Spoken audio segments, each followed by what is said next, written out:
Alors ces rythmes biologiques, comment les définit-on?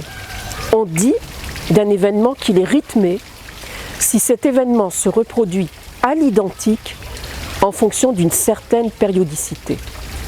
La périodicité d'un rythme biologique, c'est la durée qui sépare l'apparition d'un événement avec sa réapparition à l'identique à un temps t plus 1.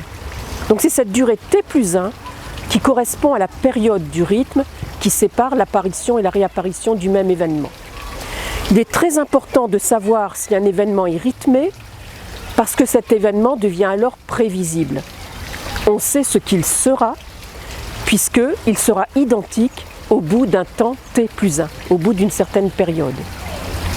Là, nous parlons des rythmes biologiques, mais il faut savoir qu'il y a énormément d'événements qui sont rythmés. On en trouve en physique, on en trouve en mathématiques, on en trouve en musique, on en trouve en poésie, mais c'est systématiquement la répétition du même événement qui fait dire de cet événement qu'il est rythmé. Une fois qu'on a compris que c'est la répétition du même événement, on évite d'utiliser ce rythme pour tout changement, parce qu'il y a effectivement des changements dans certaines de nos capacités au cours du temps, mais qui sont aléatoires, qui n'ont rien à voir avec un rythme, et on ne doit pas les confondre. Par contre, les rythmes biologiques sont effectivement stables, ils vont se reproduire à l'identique, et chez les enfants comme chez les adultes, mieux les connaître permet de mieux les respecter. Ces rythmes biologiques, à cause des périodes que l'on connaît maintenant autour de ces rythmes chez l'homme, c'est pas exactement pareil quand on travaille chez les végétaux, mais là je vais parler de ce qui se fait chez l'humain.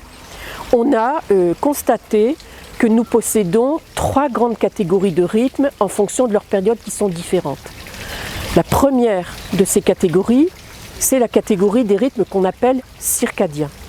Circadien, c'est un terme qui vient du latin. Circa, c'est circum, c'est autour d'eux. Dien, c'est dies, c'est le jour. Donc ce sont tous les rythmes dont la période est environ autour du jour. Environ autour du jour, ça veut dire d'environ 24 heures. Et j'insiste sur le environ 24 heures parce qu'on a constaté justement dans les expériences qui ont été menées que 24 heures est finalement un rythme social qui nous est imposé à notre naissance parce qu'il est facile à utiliser pour découper l'année en jours, etc. Mais ça n'est pas forcément le rythme circadien de chacun de nous. On a une deuxième catégorie de rythme qu'on appelle infradien, où là la période est plus longue. J'en prendrai 2 exemples tout à l'heure. Et on a enfin une troisième catégorie de rythme que l'on appelle ultradien, où cette fois-ci les périodes sont plus courtes, donc plus longues, c'est-à-dire supérieures à 28 heures, plus courtes, inférieures à 20 heures. Et ces 3 catégories de rythme existent chez tout le monde, quel que soit le pays, quelle que soit la population, ils existent, ils fonctionnent et on doit apprendre à les connaître.